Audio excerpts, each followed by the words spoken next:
રાજ્યસભાની ચૂંટણીને લઈને મોટા સમાચાર સામે આવી રહ્યા છે। ભાજપે ગુજરાતના 4 ઉમેદવારોના નામની જાહેરાત કરી છે। રાજુ શુક્લ, મુકેશ રાઠવાનું નામ જાહેર કરવામાં આવ્યું છે। માનસી પરમાર, જીતેન્દ્ર કણજારિયા ઉમેદવાર તરીકે નામ જાહેર કરવામાં આવ્યું છે।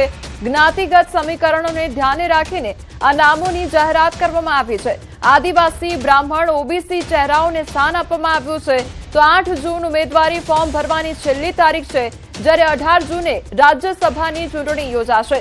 કોણ છે જીતેન્દ્ર કણજારિયા, તેને લઈને પણ તમામ જે ડિટેલ્સ છે તે આપવામાં આવે તો ગુજરાતના દેવભૂમિ દ્વારકા જિલ્લામાં બીજેપીના અગ્રણી નેતા અને કાર્યકર છે। તેઓ ખંભાળિયા અને કલ્યાણપુર વિસ્તારના વિવિધ સામાજિક અને રાજકીય કાર્યક્રમોમાં સક્રિય રહ્યા છે।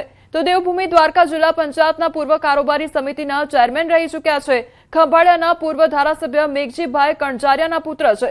2021માં કોરોનાના કારણે મેઘજીભાઈ કણજારિયાનું અવસાન થયું હતું। હવે નજર કરીએ કે માનસી પરમાર કોણ છે।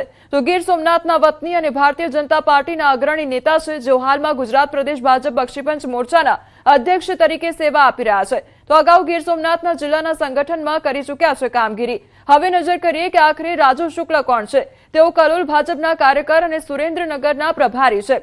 મુકેશ રાઠવા કોણ છે? તો આદિવાસી સમાજના તેઓ આગેવાન છે।